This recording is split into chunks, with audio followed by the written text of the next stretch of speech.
What's going on, you guys? I hope you all are doing so well.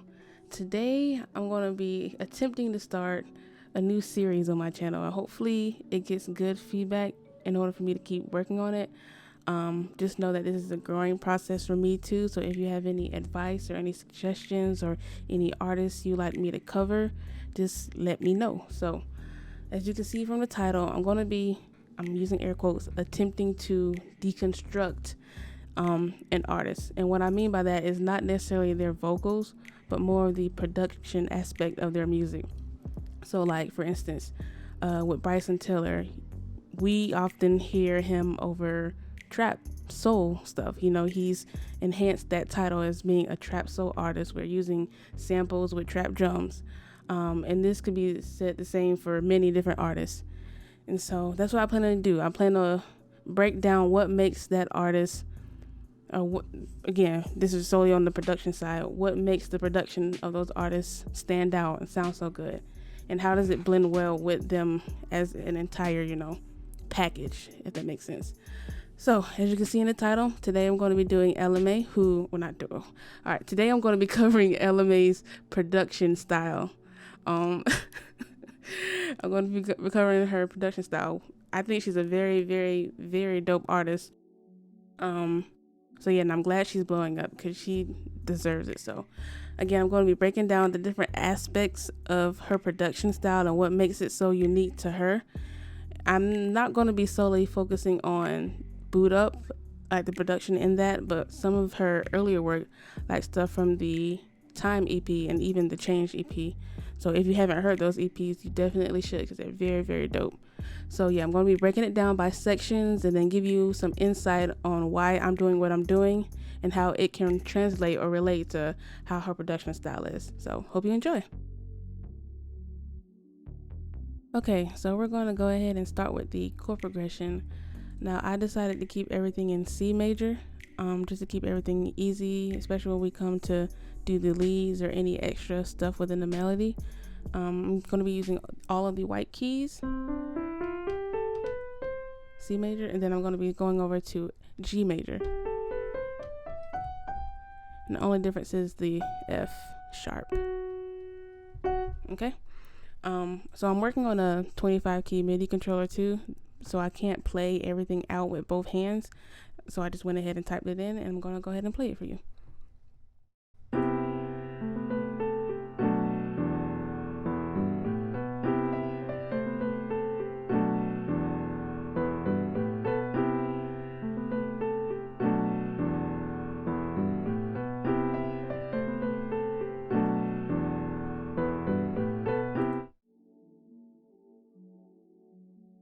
Okay, so moving on from the chord progression, I went ahead and selected a few instruments and then laid out some melodies here.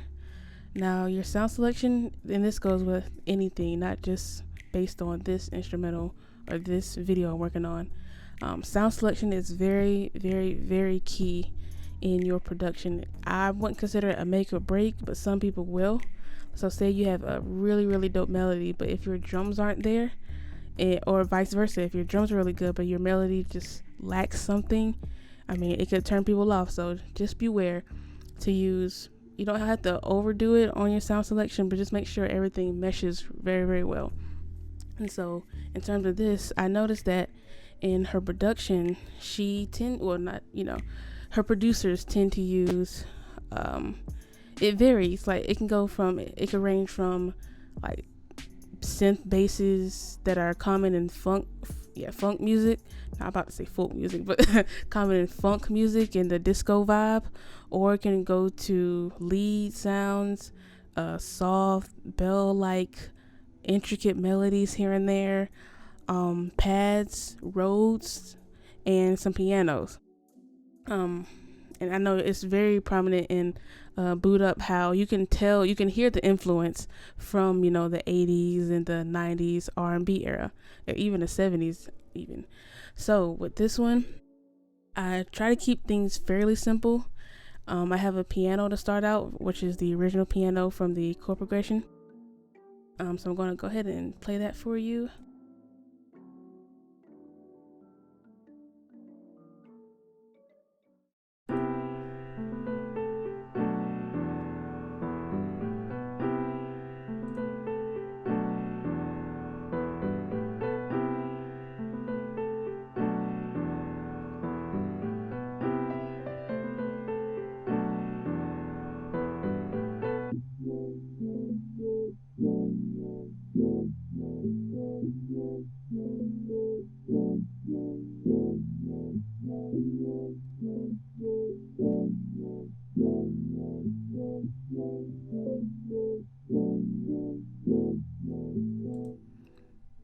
Okay, so as you can probably hear, I have a low pass gate on the piano, and I did that because between the intro and the verse, I wanted to create a different what's the word I'm looking for?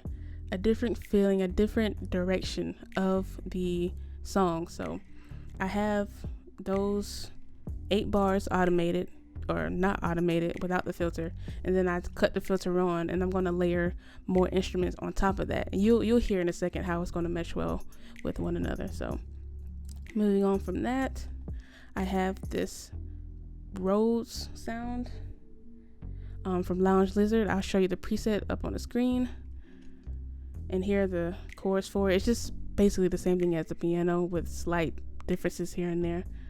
So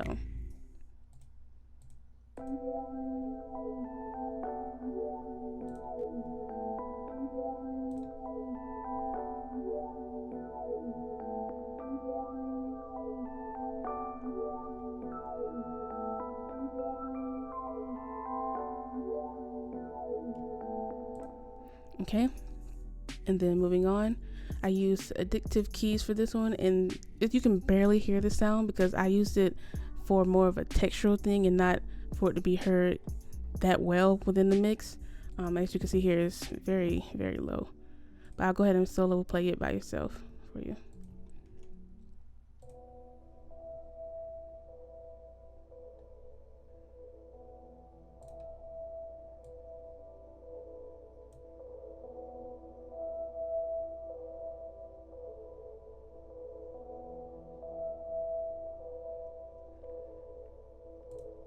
Okay, so before I get to the bass, I'm going to go ahead and play you those 3 instruments within the mix together.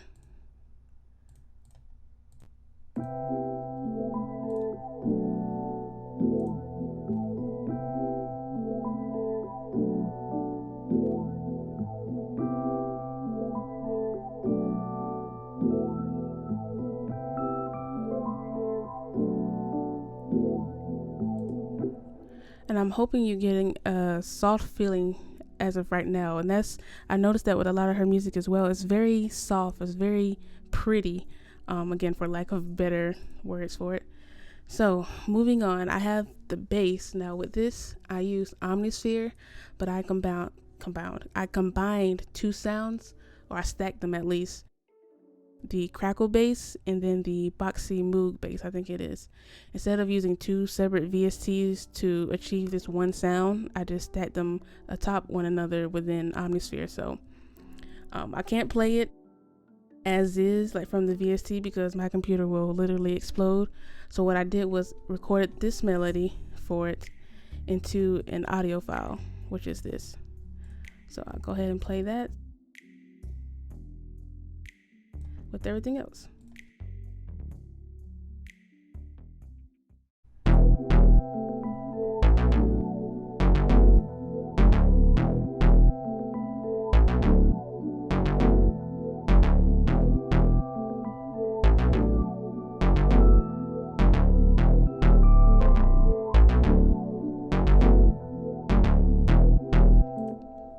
Okay, so you're feeling the vibe, well, at least I am, feeling the vibe of it so far, and we haven't even touched any drums yet.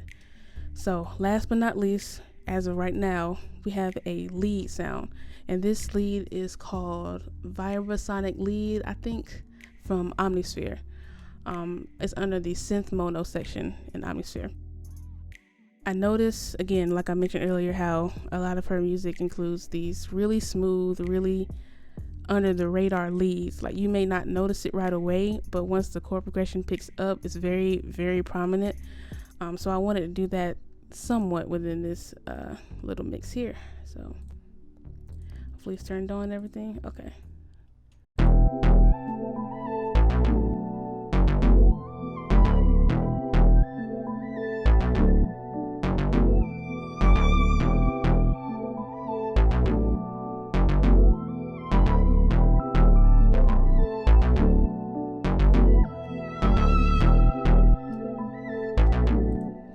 Okay, and here's a quick screenshot of the notes. So since I just forgot to play it or show it just now, but yeah. So right now we have a basic idea of where the song is, And next we're going to add some drums to it, just feel it out a little bit more, and then go from there.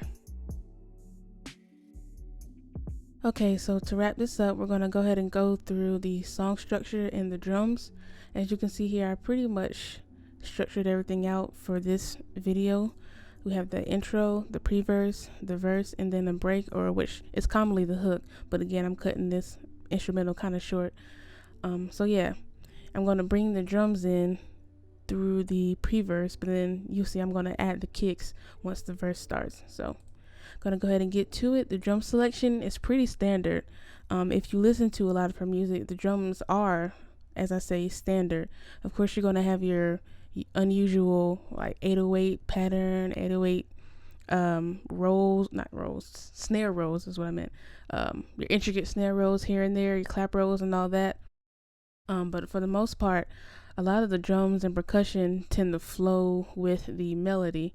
Meaning that they're light. They can be hard hitting. I'll give them that. They are pretty hard on certain songs, but overall they tend to flow really well with the melody. So I tried to follow that same notion, but I'm gonna go ahead and go through the sound selection for you, because again, sound selection is key. I'm gonna start off with the kick, 808,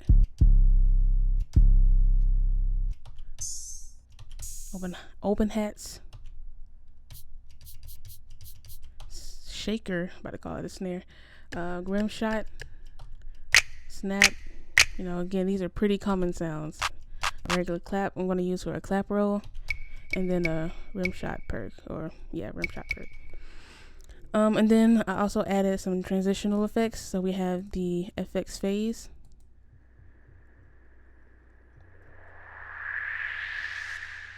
and then I have a tiny crash.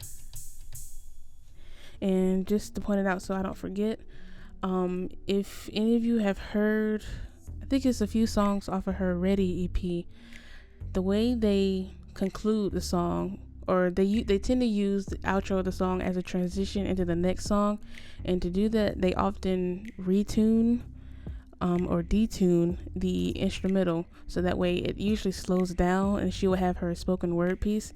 So to replicate that, I just used the halftime VST, and selected 1.5 right there. And so you're going to hear it once I play you the full song, how it's just going to slow down and get into the vibe. So I'm going to go ahead and play you this drum pattern solo.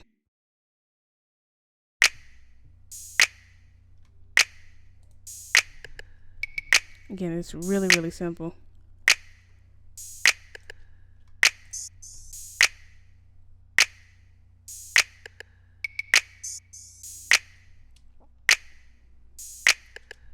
Okay, with this next one, I'm going to bring in the kicks.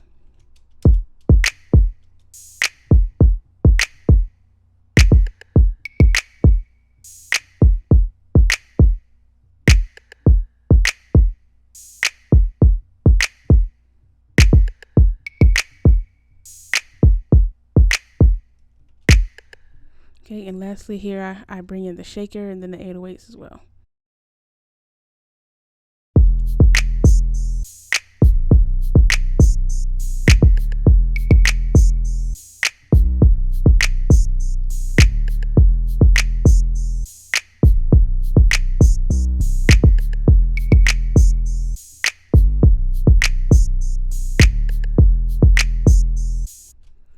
Okay, and honestly, that's pretty much it. Oh yeah, the clap roll here, just again, I'm sure y'all all have heard that before. All I did was pan it to the left and right. So yeah, I'm gonna play you the full thing shortly, but I just want to give you all a mighty thank you for sticking out this long. If you use the timestamps to click through, that is okay as well.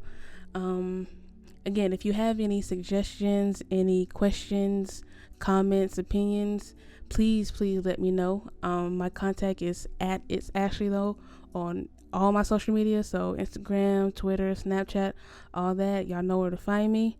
Again, if you have any suggestions, please let me know and talk to me. So if you like this video, subscribe, share it with your homies, or just click out. It's all good. So yeah, I'm going to play the beat for you now, and I just want to again say thank you for watching, and have a blessed day.